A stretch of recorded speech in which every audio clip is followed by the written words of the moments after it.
একজন নারীর শিক্ষিত হওয়ার জন্য মানে সমাজে কতটুকু প্রয়োজন বলে মনে করেন?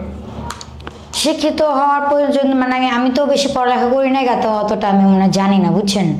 আমার ইচ্ছা আছে, যে অনেক ইচ্ছা ছিল আমি যে আপনার অনেক পড়ালেখা করবো, তো আমার ফ্যামিলির দিক দিয়ে তো অবস্থা খারাপ, তার জন্য আর হইলো না। আর আমার বাবা মারা গেছে ছোটবেলায়, তার জন্যই সংসারে এরকম অভাব নেমে আসে। সংসারে শাশুড়িদের সাথে মানিয়ে নেওয়ার কৌশলগুলি কি কি? সংসার শাশুড়িদের সাথে মানিয়ে নেওয়া কৌশল কিভাবে? শাশুড়িদেরকে বলবো যে এমন শাশুড়িরা কি পছন্দ করে, কিভাবে কি করে, সবগুলো আমাকে দেখায় দিব। ইনফ্যাক্ট আমাকে ওরকম করে করতে হইব, তাদের মনের মতো হয়ে উঠতে হইব, তারপরে তো আমি তার ভালোবাসা পাবো এবং কি তার ছেলে ভালোবাসা পাবো।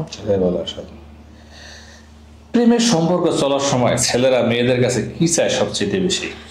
এখনকার যে প্রেম, এগুলোতে চাইতেছে যে আপনার কয় তোমাকে একটু দেখি ভিডিও কলে, তোমাকে একটু ইয়ে করি, তোমাকে একটু দেখাও, এটা দেখাও এটা দেখাও, খারাপ ইয়েতে নেয়, মাইন্ডে নেয় ওগুলোর থেকে। তাই জন্য মেয়েরা বিরত থাকা অবস্থায় তো মেয়েরা বলে যে না ওরকম করবো না কিছুই, তো আমরা চলো বিয়ে করে ফেলাই। মেয়ে বলে যে চলো বিয়ে করে ফেলাই, তারপরে তো তুমি আমার আমি তো।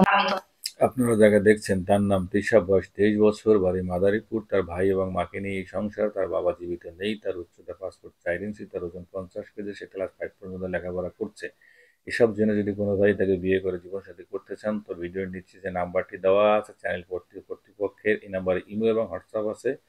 স্ক্রিনশট দিয়ে ছবি তুলে পাঠিয়ে আপনার মন্তব্য ভয়েস করে জানিয়ে রাখবেন। আমি যখন ভয়েস শুনতে পারবো তখন আমি সময় সুযোগ করে আপনার সাথে যোগাযোগ করে নেব। অযথা কল দিয়ে বিরক্ত করবেন না। তুমি আমার সব দেখতে পারবা, তো এটা বললে ছেলেরা পিছ হয়ে যায়, ছেলেকে না বিয়ে করবো না। তারপর ধান্দা, এই ধান্দা এখন প্রায় এরকমই হচ্ছে। হ্যাঁ, রাইট। বিয়ের পরে মেয়েরা স্বামীকে কেন নিজের মতো করে ব্যবহার করতে চায়? যেমন বলবো তেমনই শুনতে হবে, এটা কি সঠিক? না, এটা বলতে গেলে এটা আগের কালে চলতো, এখন চলে না।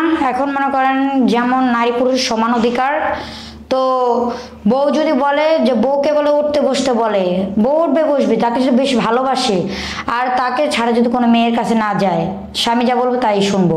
কিন্তু এই ক্ষেত্রে যদি আপনি বুঝতেছেন যে আপনার স্বামী আপনাকে চাচ্ছে না অতটা, বাট অন্য মেয়েকে সময় দিচ্ছে, আপনাকে দিচ্ছে না, তাহলে এর ভিতরে আপনি তার কথাটা ওরকম না শুনলেই ভালো। তার মধ্যে সে চলবে, আপনার মধ্যে আপনি চলবেন। আপনার কেমন পরিবার পছন্দ বিয়ের জন্য? যৌথ পরিবার না সিঙ্গেল পরিবার? আমার যৌথ পরিবার ভালো হলে, যৌথ পরিবারই আমার ভালো। আমার সবাইকে নিয়ে মিলেমিশে থাকা আমার ভালো লাগে, পছন্দ। জি পছন্দ। যৌথ পরিবারে তো সমস্যাও আছে। সমস্যা তো আছে, সমস্যা স্যাক্রিফাইস করতে হইব। যদি ভালো করে যখন আপনি একা থাকবেন, আপনার স্বামী আসার সাথে সাথে তাকে আপনি কি বলবেন বা কি করবেন? তাকে আমি আসার সাথে সাথে সালাম দিব, সালাম দিয়ে তারপরে বলবো যে তুমি কে, আমাকে পেয়ে কি তোমার জীবনে